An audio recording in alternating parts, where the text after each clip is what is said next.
Samuel Pritchard arrived in Charleston, South Carolina in April of 1819 with 3 leather trunks containing his possessions, a letter of introduction from a textile merchant in Boston, and a particular philosophy about discipline that he developed during his years managing factory workers in New England. He was 30 years old, unmarried, and possessed of the kind of lean, nervous energy that made other men uncomfortable in his presence. His eyes were a pale gray that seemed to look through people rather than at them, and his hands, though not particularly large, had a strength that surprised those who shook them. The letter of introduction secured him a meeting with several plantation owners in the Charleston area. Pritchard had no experience with agriculture, but he understood systems, efficiency, and what he called the proper application of motivation.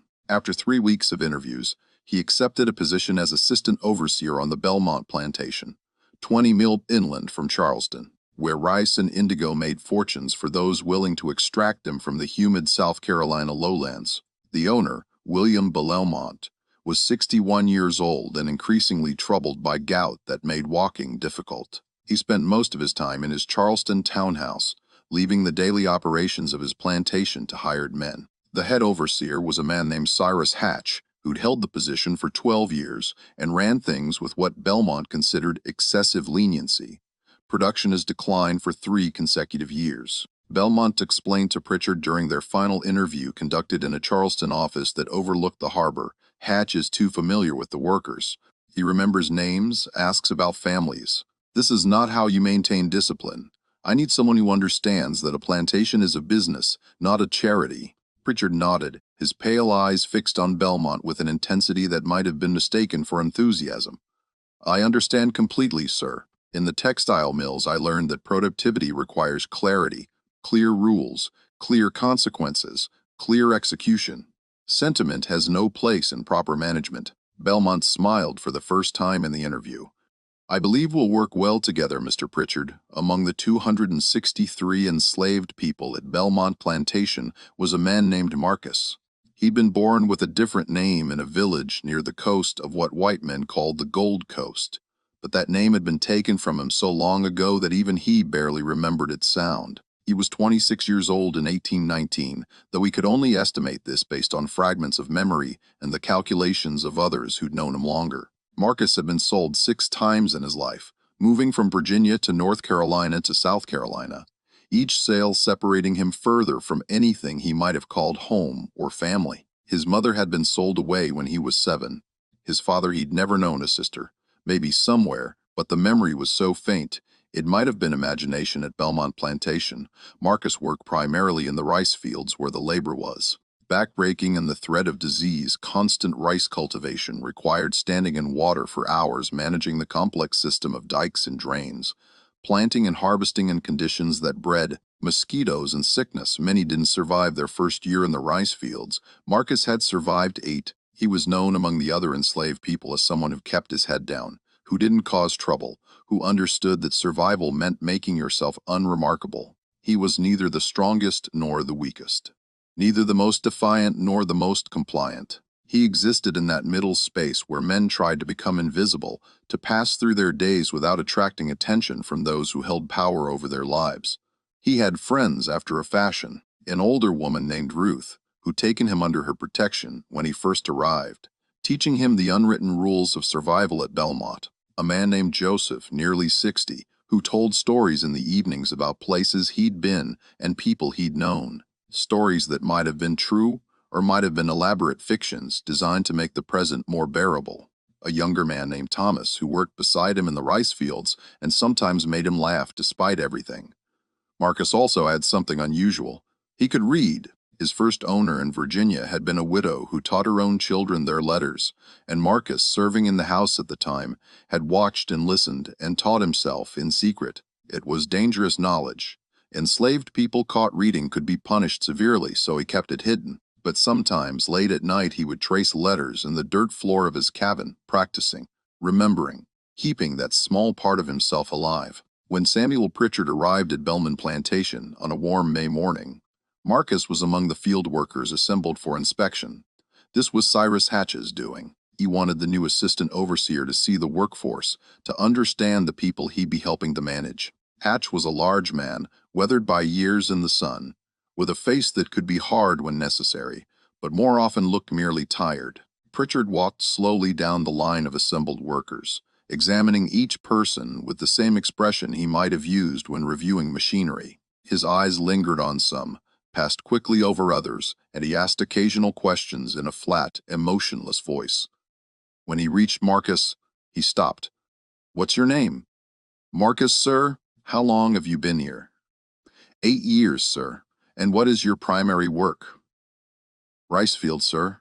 Richard studied him for a long moment, his pale eyes moving from Marcus's face to his hands to his posture and back. "Look at me when you speak." Marcus raised his eyes. Pritchard's gaze was unsettling in its intensity, as if he were trying to see through Marcus's skull into his thoughts. After several seconds, Pritchard nodded once and continued down the line. That evening, Marcus mentioned the encounter to Ruth while they ate their rations outside the cabins. The sky was deepening from blue to purple, and somewhere in the distance, someone was singing a work song in a low, mournful voice. "That new overseer," Marcus said, "there's something wrong with him." Ruth looked up from her bowl. "Wrong how? I don't know. The way he looks at people like we're not people at all. Most of them look at us that way." "Not like this," Marcus insisted. "Hatch, he's hard sometimes, but you can see he knows we're human. This new one, Pritchard, it's like he's already decided we're something else entirely." Ruth was quiet for a moment, then said, "Then be more careful around him. Don't give him reasons to notice you." It was good advice, and Marcus tried to follow it. But over the following weeks, as Pritchard settled into his role as assistant overseer, it became clear that being unnoticed might not be possible. Pritchard had ideas about efficiency, about productivity, about discipline. He kept detailed records of every worker's output, measuring and comparing and finding patterns. He identified who worked fastest, who worked slowest, who took breaks, and how often, and he had strong opinions about Cyrus Hatch's management style. "You're too lenient with them," Pritchard told Hatch one evening in June. They were in the overseer's cabin reviewing the day's work. "They take advantage of your familiarity." Hatch frowned. "I've been running this plantation for 12 years. Production has been steady until the last few years, and that decline is more to do with soil depletion than labor." "I disagree. The problem is insufficient motivation. You need to establish clearer consequences for insufficient work. These are people, Pritchard, not machines. You push them too hard, you break them, and broken workers don't produce anything." Pritchard's expression didn't change. "I found that people respond quite well to consistent application of appropriate incentives. In the mills, we had very clear productivity standards. Those who met them were left alone. Those who didn't were corrected. This isn't a mill. The principles are the same." The conversation ended there. But Marcus, who was delivering water to the overseer's cabin and heard the exchange through the open window, felt the chill despite the warm evening. He understood what Pritchard meant by corrected, what he meant by appropriate incentives. Everyone understood. The first major incident came in July. A young woman named Sarah, who worked in the house rather than the fields, broke a china plate while serving dinner to Cyrus Hatch. It was an accident, the kind of small mishap that happened regularly. Hatch typically handled such things with a reprimand and perhaps extra work duties, but Pritchard was present when it happened, and he had different ideas. "This is exactly what I've been talking about," Pritchard said, standing from the table. "Carelessness needs immediate correction or it spreads." "Pritchard, it was an accident," Hatch began. "There are no accidents, only insufficient attention to one's duties." Pritchard turned to Sarah, who stood frozen, terrified. Outside now, what followed was 15 lashes administered by Pritchard himself, using a whip he'd borrowed from the stable. Sarah's cries carried across the plantation yard, and everyone who heard them understood that something had changed. Cyrus Hatch stood watching, his face dark with anger, but he didn't intervene. Pritchard was assistant overseer, and he had the authority to maintain discipline as he saw fit. Afterward, as Sarah lay weeping in her cabin and Ruth tended her wounds, the whispers spread through the quarters. The new overseer was different, dangerous. They needed to be more careful, more vigilant, more afraid. Marcus lay in his cabin that night and listened to those whispers, and he felt something cold settling into his bones. He'd survived 8 years at Belmont by understanding the rules, by knowing what was expected and what would be tolerated. But Pritchard was changing those rules, making everything uncertain and unpredictable.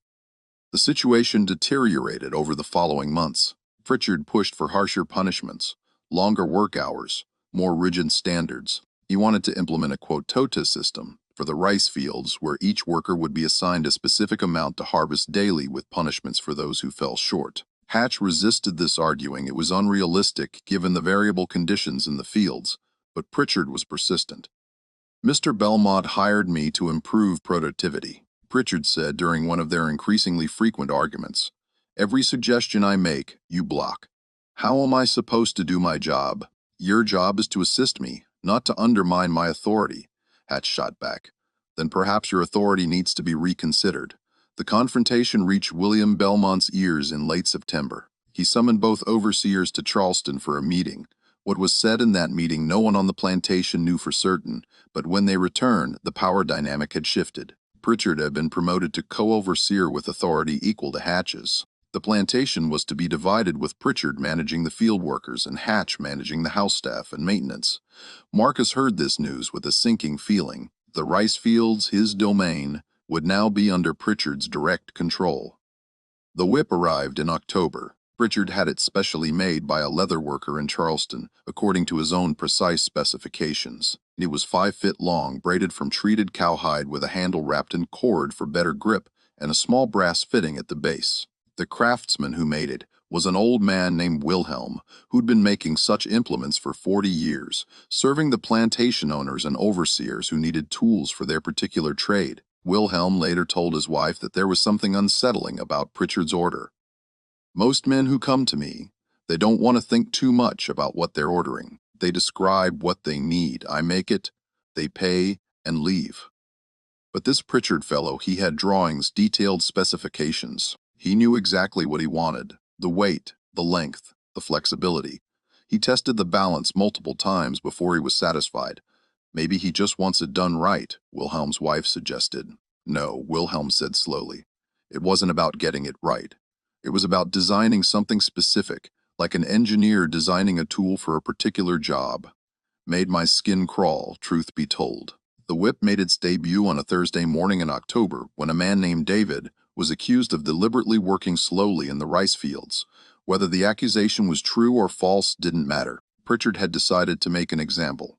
The punishment was administered in the center of the work area, with all the field workers forced to stop and watch. 20 lashes. Pritchard's technique was methodical, each strike landing with the same force, the same interval like a clock ticking. His expression never changed. He didn't seem angry or passionate or even particularly interested.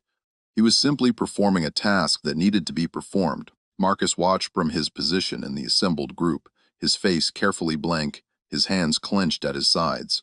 He'd seen whippings before. They were a regular feature of plantation life, as common as rain. But there was something different about this. The previous overseer, who'd occasionally used the whip, had done so in anger, in frustration, in moments of lost control. Pritchard wielded it with the calm precision of a craftsman, and somehow that was more terrifying than rage would have been. After it was finished, after David had been taken away to have his wounds tended, Pritchard cleaned the whip carefully with a cloth, examining the braided leather for any signs of damage. Then he hung it on a hook outside his cabin, where everyone could see it. It would hang there, visible to all who passed by for the next 7 years. The pattern established itself quickly. Pritchard ran the field operations with mechanical efficiency, and the whip was his primary tool for maintaining that efficiency. Anyone who failed to meet expectations, who showed any sign of resistance, who made the smallest mistake, could expect to feel its impact. Pritchard kept meticulous records in a leather-bound ledger: the date, the person's name, the offense, the number of lashes, and his observations about changes in behavior. Afterward, Marcus avoided the whip. For the first 11 months, he worked hard, kept his thoughts to himself, met every quote, attracted no particular attention. He watched others suffer under it. Thomas received 15 lashes for allegedly stealing food, though he'd merely picked up an apple that had fallen from a tree. An older woman named Grace received 10 lashes for being late to the fields because she'd been caring for her sick grandchild.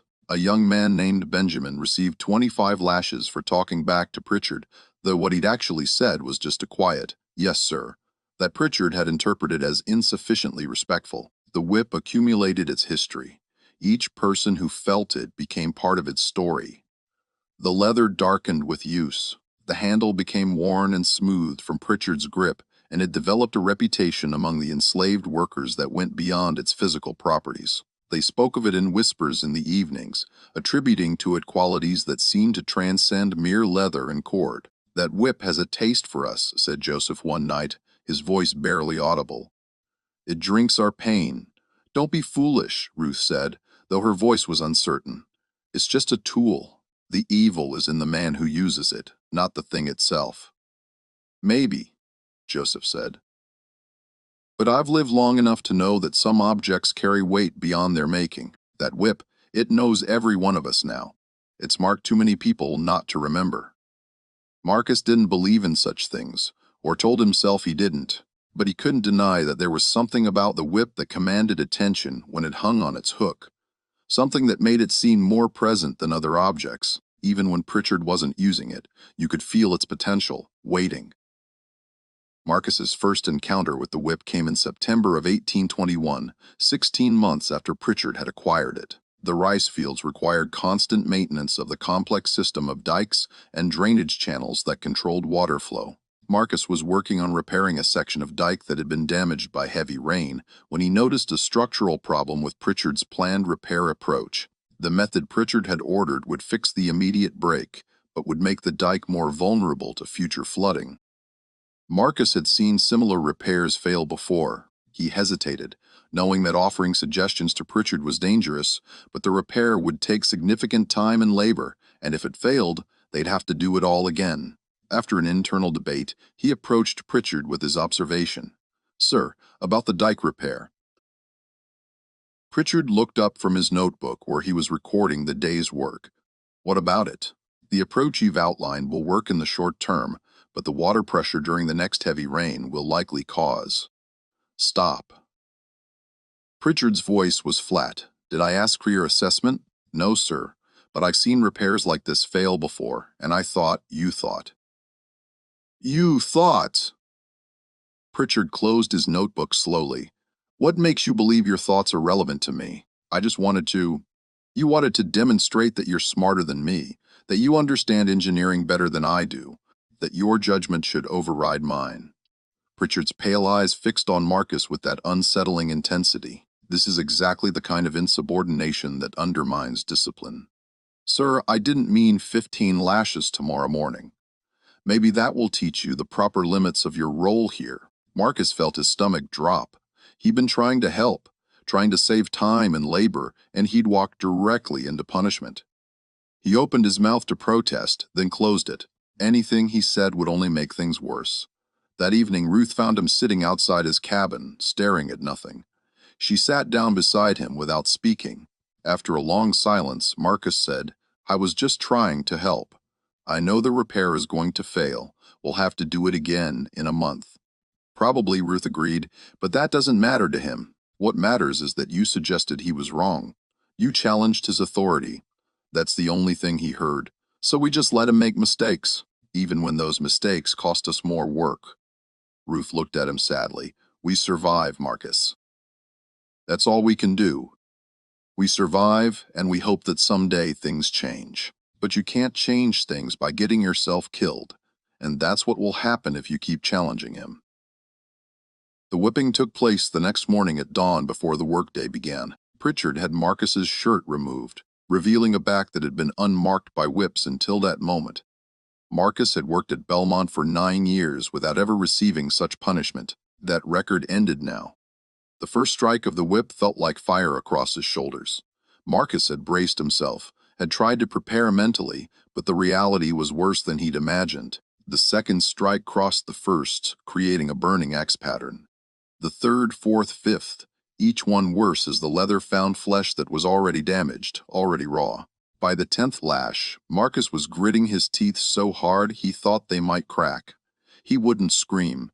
He wouldn't give Pritchard that satisfaction. But his body betrayed him with small sounds, with involuntary shudders, with the trembling that he couldn't control.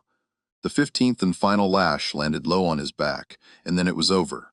Pritchard cleaned his whip with his usual care while Marcus stood there shaking, blood running down his back.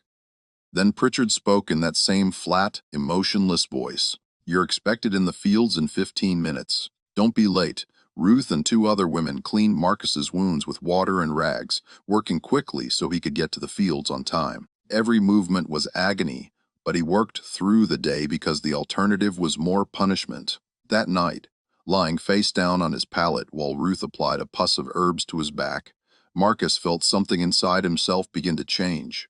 A hardness was forming, a cold understanding that survival alone might not be enough. Over the next 3 years, Marcus received the whip 4 more times, once for being insufficiently quick to respond to an order. Pritchard had called for him while Marcus was in the middle of lifting a heavy sack of rice, and he'd finished the lift before responding, which Pritchard interpreted as deliberate delay. 10 lashes, once for a broken tool, the handle of a rice-cutting blade snapped during use, which was not uncommon with old equipment, but Pritchard blamed Marcus for applying too much force. 12 lashes, once for helping an older man named Samuel, who'd collapsed from heat exhaustion in the fields. Pritchard's logic was that by helping Samuel, Marcus was implicitly suggesting that Samuel wasn't capable of doing his assigned work, which undermined discipline.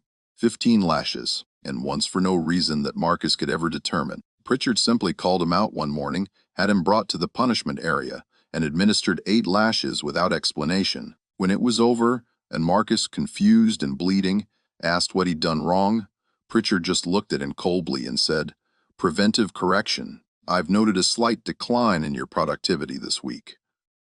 After that 4th whipping, Marcus began to dream about the whip. In his dreams, it moved with its own will, independent of Pritchard's hand. It would coil like a snake, strike like lightning, seeking him out no matter where he tried to hide. He would wake in darkness, his back aching from old scars, and lie there wondering if he was losing his mind. But he wasn't the only one dreaming of it. Throughout the quarters, people spoke about the whip in hushed tones, their words carrying the weight of shared trauma.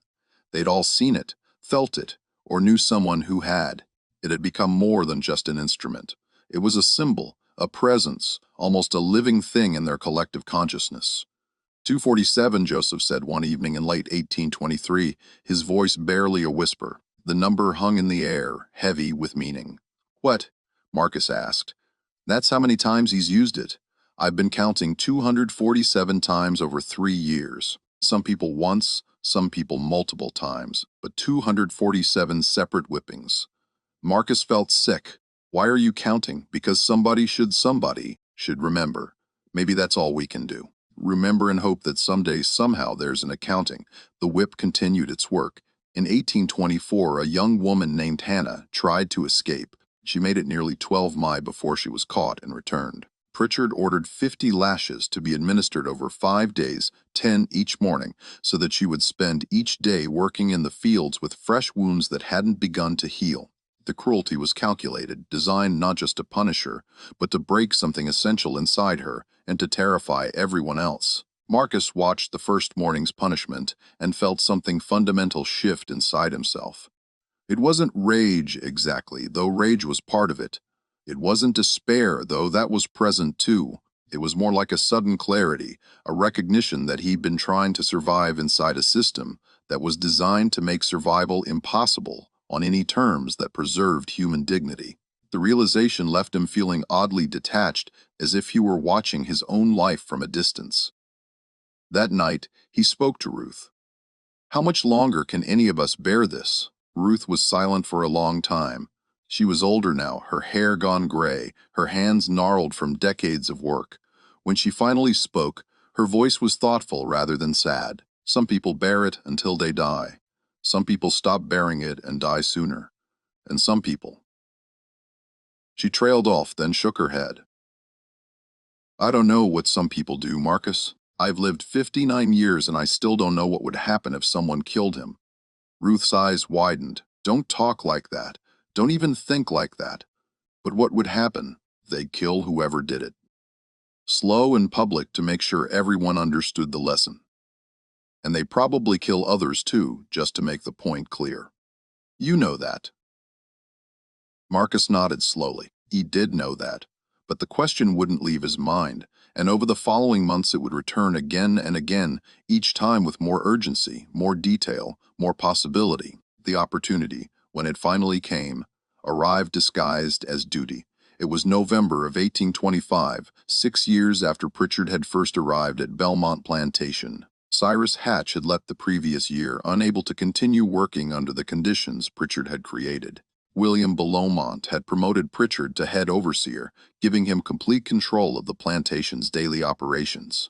Production had increased, which was all Belmont cared about, though the cost in human suffering never appeared in his accounting books. Pritchard had been suffering from a fever for 4 days, something he picked up during a trip to Charleston. He was well enough to still perform his duties, but he was clearly weakened, moving more slowly than usual, and his judgment seemed affected. His face was pale and damp with perspiration, and he'd been drinking frequently from a flask of whiskey, claiming it helped with the fever. On the afternoon of November 12th, Pritchard had Marcus brought to his cabin.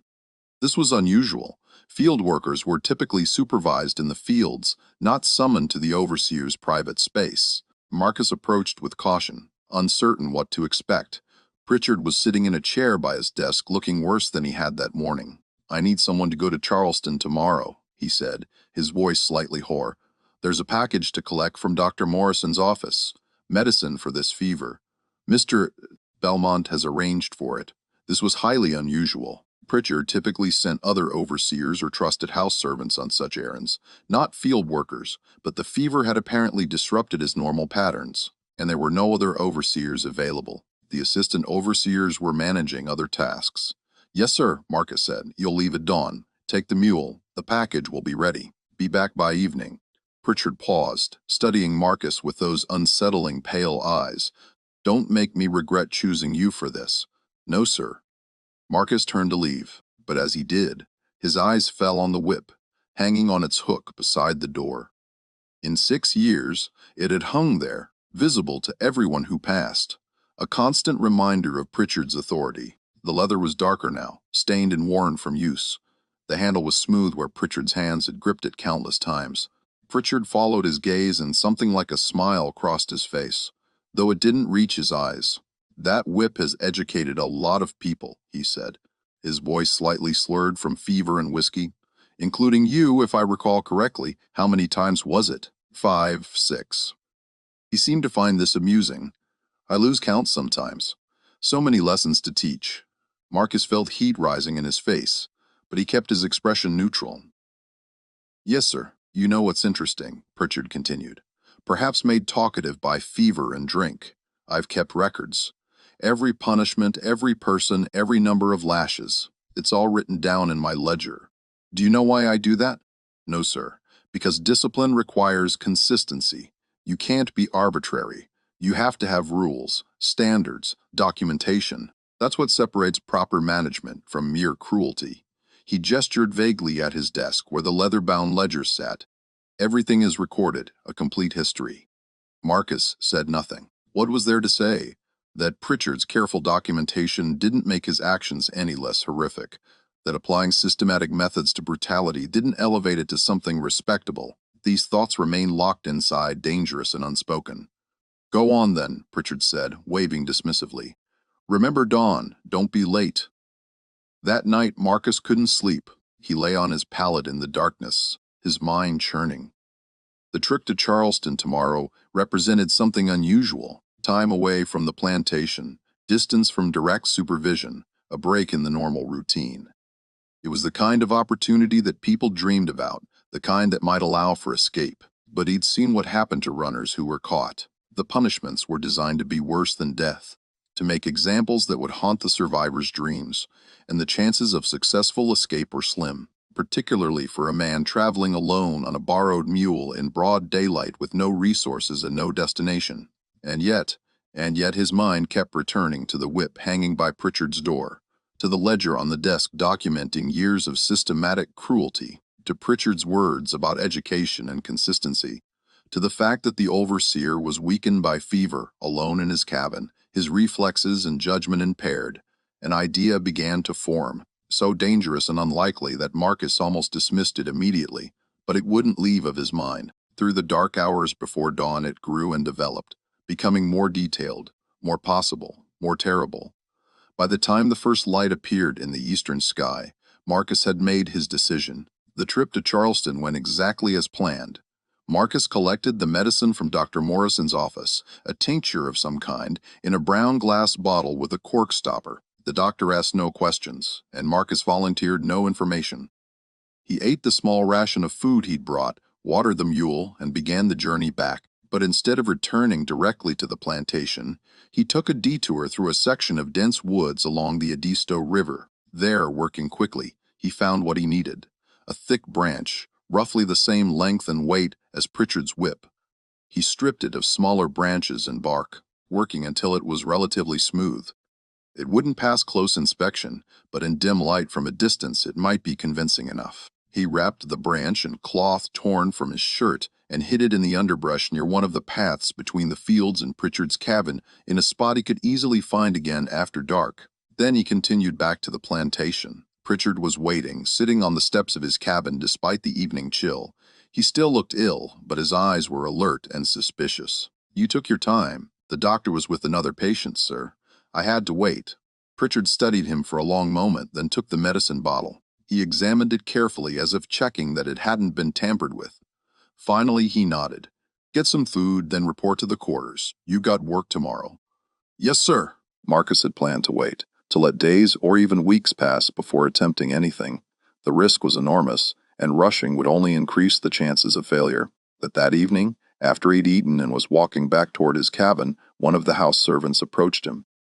"Pritchard wants to see you," she said, her voice nervous. Now Marcus's heart began to pound. Had someone seen him in the woods? Had his detour been noticed? He walked to Pritchard's cabin with a sense of approaching disaster, his mind racing through possible explanations and denials.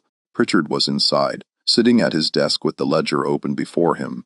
The whip hung on its hook beside the door as always. A single lamp provided light, casting shadows across Pritchard's face that made his expression hard to read. "Come in," closed the door.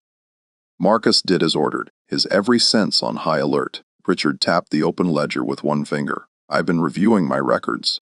Your productivity has declined 11% over the past 2 months. Do you know why that might be?" This was a trap. Any answer Marcus gave would be wrong. If he denied it, he'd be calling Pritchard a liar. If he admitted it, he'd be confessing to insufficient work. If he tried to explain it, he'd be making excuses. "I don't know, sir," Marcus said carefully. "You don't know." "Interesting." Pritchard closed the ledger.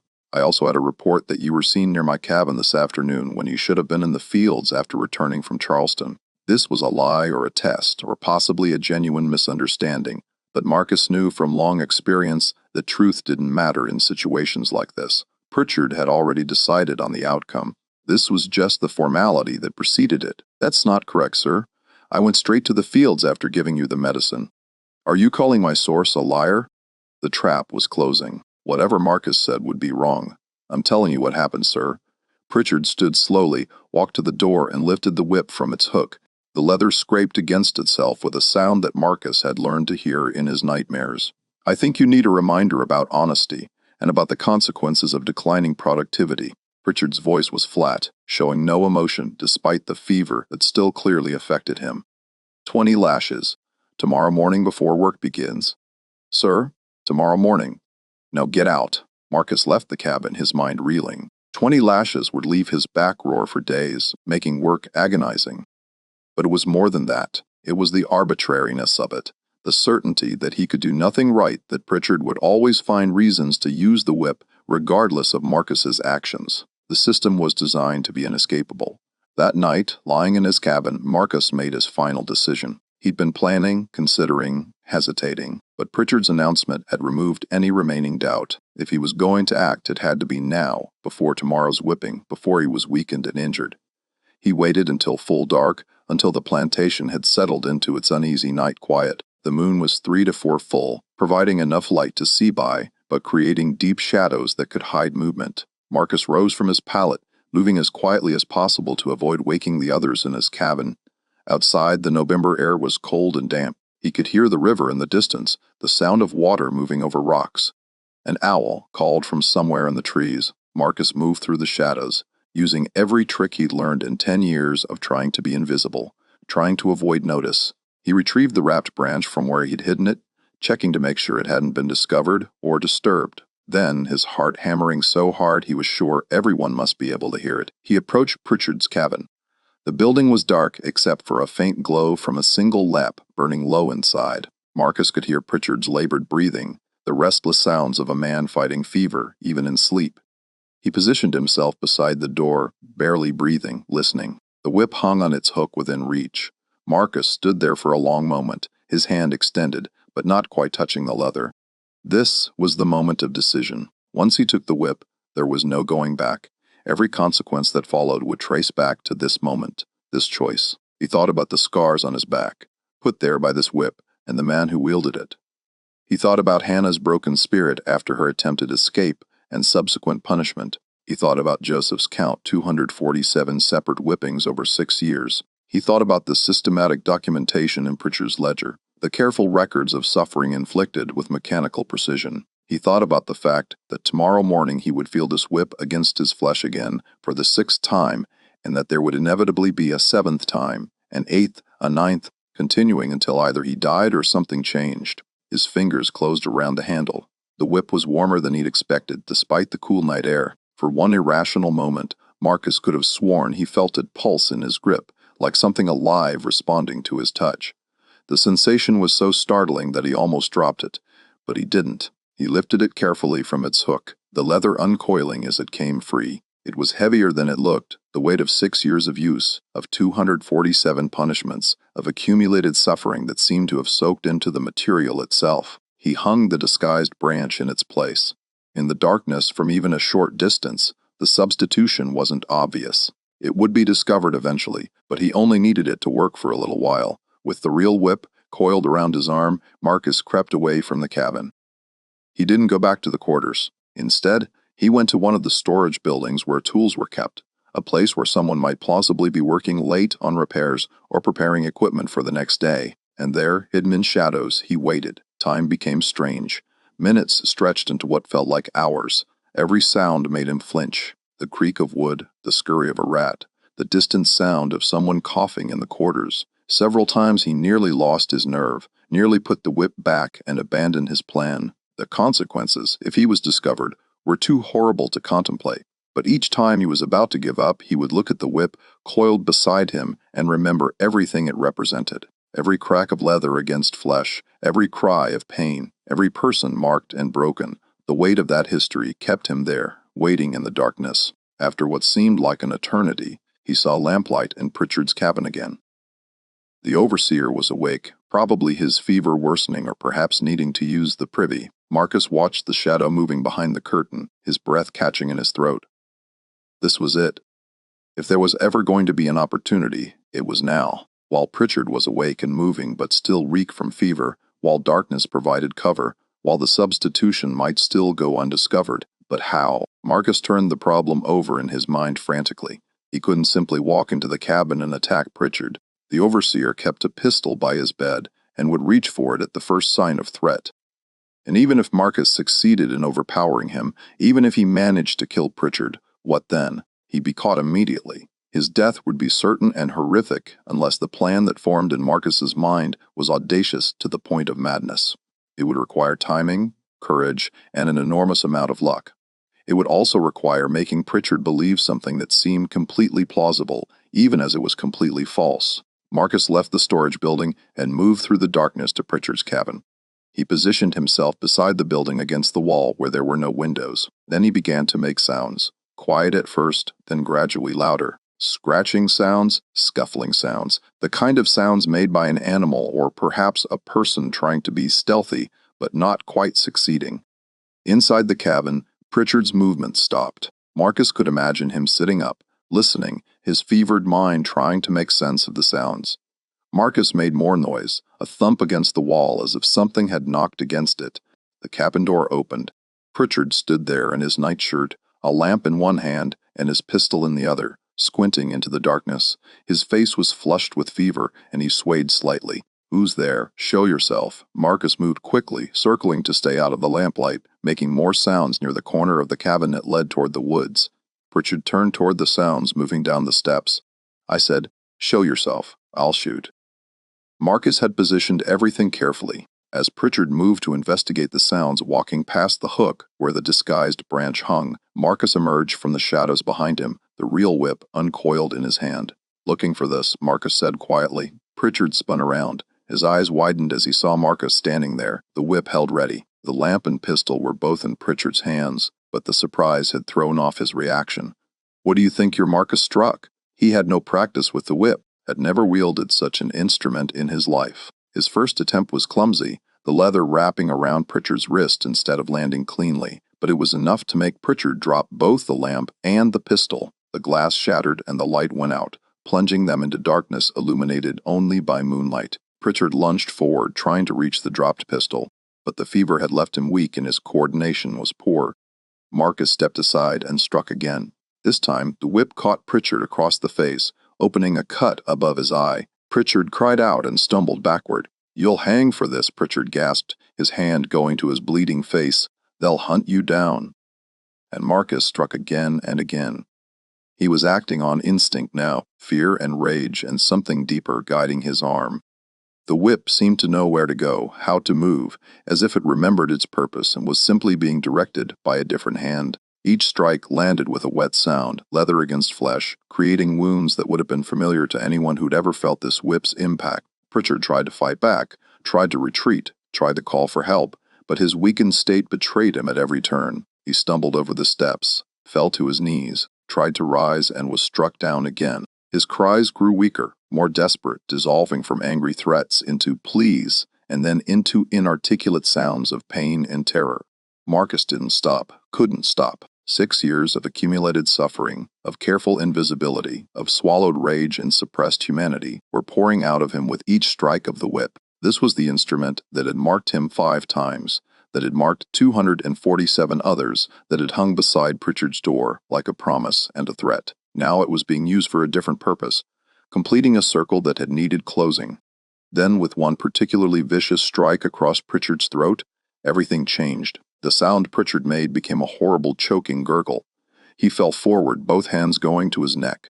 Blood black in the moonlight poured between his fingers. He tried to speak, to cry out, but only managed wet, gasping sounds. Marcus stood frozen, the whip hanging from his hand, watching Pritchard die. It took several minutes, minutes that seemed to stretch into hours. Pritchard's body convulsed, his legs kicked uselessly, his hands clutched at his ruined throat. His eyes, those pale gray eyes that had looked at Marcus with such cold certainty, now showed only shock and incomprehension, as if he couldn't quite believe what was happening to him. When Pritchard finally went still, when the last tremor had passed through his body and he lay motionless in the dirt outside his cabin, Marcus felt something he hadn't expected. Not triumph, not relief, not satisfaction or joy, or even the release of tension. He felt nothing, a vast emptiness, as if the act of killing had hollowed him out completely. Then reality crashed down on him like a physical weight. He looked at the body lying in a spreading pool of blood. He looked at the whip in his hand dripping. He looked at the shattered lamp, the dropped pistol, the evidence of struggle scattered across the ground. He looked at the plantation around him, dark and quiet for now, but certain to wake and discover what had happened. What had he done? What had he been thinking? There was no escape from this, no way to make it right, no path forward that didn't end in his own death, probably preceded by torture designed to make him an example that would haunt other people's nightmares. And yet, even as panic threatened to overwhelm him, another part of his mind was working with strange clarity. If he was going to survive the next hour, let alone attempt any kind of escape, he needed to think clearly. He needed a plan. He needed to act quickly and decisively. The first thing was to make it look like something other than murder. Marcus moved quickly, forcing himself to touch Pritchard's body despite the revulsion he felt. He examined the wounds, considering how they might be explained. Then, working in moonlight, he began to rearrange things. He positioned the body to make it appear that Pritchard had fallen from the cabin steps, perhaps while investigating the sounds Marcus had made, perhaps in his fevered confusion. The whip injuries were concentrated on the upper body and face, which might be consistent with such a fall if he'd tumbled down the steps and been struck by the whip he'd been holding. The fatal wound to the throat was the problem, but Marcus positioned a sharp rock near the body, staining it with blood, suggesting Pritchard had landed on it. It wasn't perfect. A careful examination would reveal inconsistencies, but in darkness, with Pritchard's known fever and the broken lamp suggesting disorientation, it might be believable enough to create doubt. And doubt was all Marcus needed. Not certainty that it was an accident, just enough uncertainty to prevent immediate conclusions of murder. Then he addressed the pistol. He wiped it clean and placed it back where it might have fallen if Pritchard had been carrying it, and then dropped it during a fall. The shattered lamp he left where it was. That part of the story was actually true. Pritchard had been carrying it. Finally, Marcus examined himself. His clothes had blood on them, but not much. Most of the blood was on Pritchard's body and the ground. Still, it was too much to risk. He stripped quickly, rolled his clothes into a tight bundle, and used dirt and leaves to temporarily hide them under the cabin. He'd have to retrieve and destroy them later, but for now they needed to be out of sight. Standing naked in the moonlight, his body covered in goosebumps from cold and adrenaline, Marcus realized he was holding the whip, the instrument of so much suffering, now used to end the life of the man who'd wielded it. He couldn't leave it here. It was evidence, and more than that, it felt wrong to leave it beside Pritchard's body as if it belonged there. He walked quickly to the Edisto River, stumbling occasionally in the darkness, his mind still racing with what he'd done and what he needed to do next. When he reached the bank, he stood for a moment, looking at the whip in his hands. The leather was stained with blood. The handle was warm from his grip. For one final irrational moment, Marcus thought he felt it pulse, as if acknowledging what had happened, as if satisfied. He threw it as far as he could into the dark water. It disappeared with barely a splash, swallowed by the current. Gone. Marcus stood on the bank for a long moment, shaking from cold and reaction, trying to process what he'd just done. Then he forced himself to move. He went to where spare clothing was stored for field workers, found items that approximately fit, and dressed quickly. Then he retrieved and destroyed his blood-stained clothes, burning them in the remnants of the evening cooking fire and scattering the ashes. The walk back to the quarters was the longest journey of Marcus's life. Every shadow seemed to hide a witness. Every sound was someone who discovered what happened, but the plantation remained quiet, unaware. When he reached his cabin, Ruth was waiting just inside the door. She looked at him for a long moment in the darkness, then said simply, "What did you do?" Marcus opened his mouth, then closed it. What could he say? How could he explain what he'd done, why he'd done it, what he was feeling now? "I heard sounds," Ruth continued quietly, "from toward Pritchard's cabin, and you were gone from your pallet." She paused. "Tell me you didn't do what I think you did." "I can't tell you that." Ruth closed her eyes briefly, her face etched with a mixture of fear and something that might have been resignation. Then she opened them and looked directly at Marcus. "Did anyone see you?" "I don't think so." "You don't think so? Or you know?" "I was careful, but I can't be certain." Ruth nodded slowly. She walked to where Marcus's pallet was, examined it, then looked back at him. "Then we have to assume you weren't seen. You were here all night. You were sick, recovering from your back still bothering you from the last time Pritchard used the whip on you. I saw you here. I checked on you. Do you understand, Ruth? You don't have to. Do you understand? Yes, good. Now lie down. Try to rest. Whatever happens tomorrow happens, but tonight you rest." But Marcus couldn't rest. He lay on his pallet in the darkness, his mind unable to stop replaying what had happened. The sound of the whip striking flesh. Pritchard's face in the moonlight, shocked and bleeding. The horrible gurgling sounds as he died. The weight of the whip in Marcus's hand. The splash as it disappeared into the river. He'd killed a man, not in the heat of passion, not in self-defense, but through deliberate planning and action. He'd taken the instrument of his own oppression and used it to destroy the person who'd wielded it. The act felt simultaneously justified and horrifying, necessary and unforgivable, and now he waited for the consequences that seemed inevitable. Dawn came cold and gray. The morning bell rang as always. People emerged from their cabins and began moving toward their work assignments. Marcus moved with them, trying to appear normal, trying not to show the terror that threatened to overwhelm him with every breath. The discovery came perhaps an hour after dawn. One of the house servants, a woman named Patience, had gone to Pritchard's cabin to deliver breakfast, as she did every morning. Her screams brought others running. Within minutes, the plantation was in chaos. Marcus stood with a group of field workers watching the activity from a distance, his heart hammering so hard he was sure others could hear it. This was it.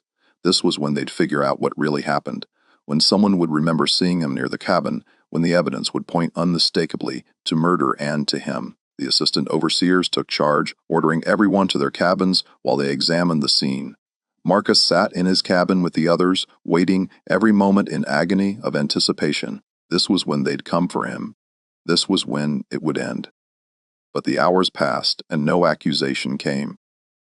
By afternoon, a doctor had arrived from Charleston. By evening, a representative of William Belmont had come to take control of the situation.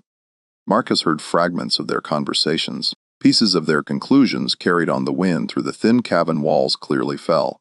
The broken lamp suggests fever had him disoriented. Probably came outside to investigate sounds. Injuries consistent with the fall and perhaps being struck by his own whip as he fell. Tragic accident. But these things happen. They were believing it. They were actually believing it. The next day, William Belmont himself arrived. He viewed the body, spoke with the doctor and the representative, examined the scene, and reached the same conclusion. Samuel Pritchard had died in an accident, a fall brought on by fever and confusion, tragically but not suspiciously. It was unfortunate, but it wasn't murder. The whip was noted as missing, but this too was explained away. Perhaps Pritchard had dropped it during his fall and someone had taken it in the confusion. Perhaps it had been stolen earlier. Perhaps it was somewhere on the property and would turn up eventually.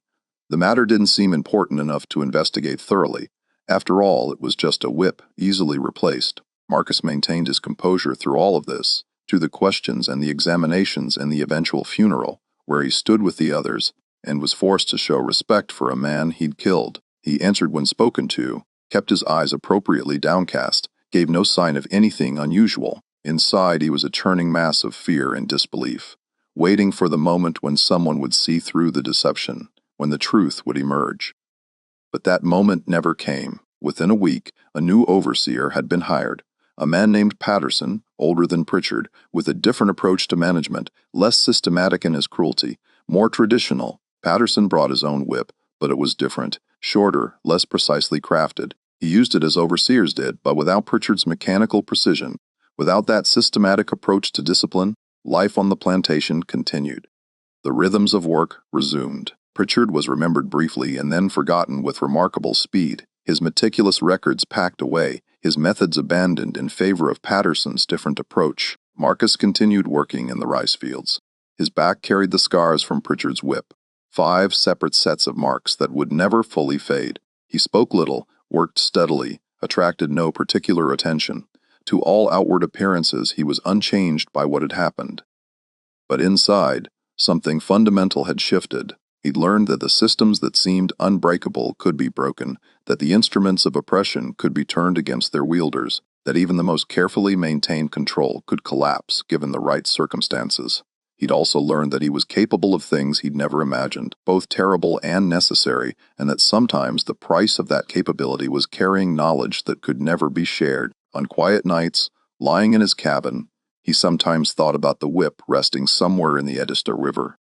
He wondered if it had sunk into the mud or been carried downstream by the current. He wondered if anyone would ever find it, recognize it, understand what it had done and what had been done with it. He wondered if the leather really had absorbed all the suffering it had caused, if his final use of it had somehow balanced accounts that needed balancing. These thoughts disturbed him, suggesting, as they did, a worldview that made violence meaningful rather than merely tragic. But they also provided a kind of comfort, offering narrative to actions that might otherwise have been merely senseless. Years passed. Marcus grew older, his back more bent from years of labor, his hands more scarred from work.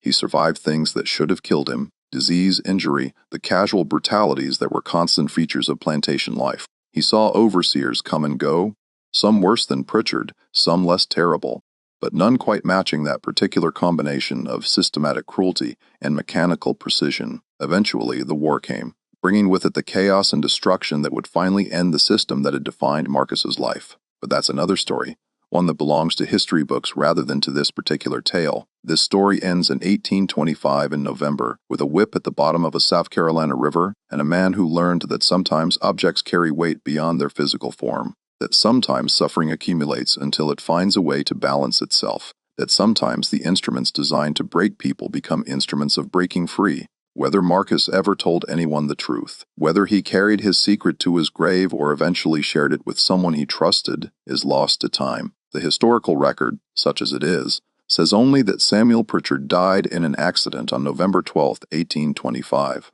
that the death was investigated and found to be precisely what it appeared to be, a tragic fall during a fevered confusion. Sometimes the truth hides in plain sight, disguised as exactly what people expect to see. Sometimes the instruments of oppression carry their own weight of accumulated suffering, waiting for a moment of return. Sometimes a man pushed beyond endurance finds a way to push back, and sometimes, in the dark waters of a South Carolina river, an object sinks and is forgotten, carrying with it a history written in scars and blood, a story that will never be fully told, but will always be remembered by those who bore its marks.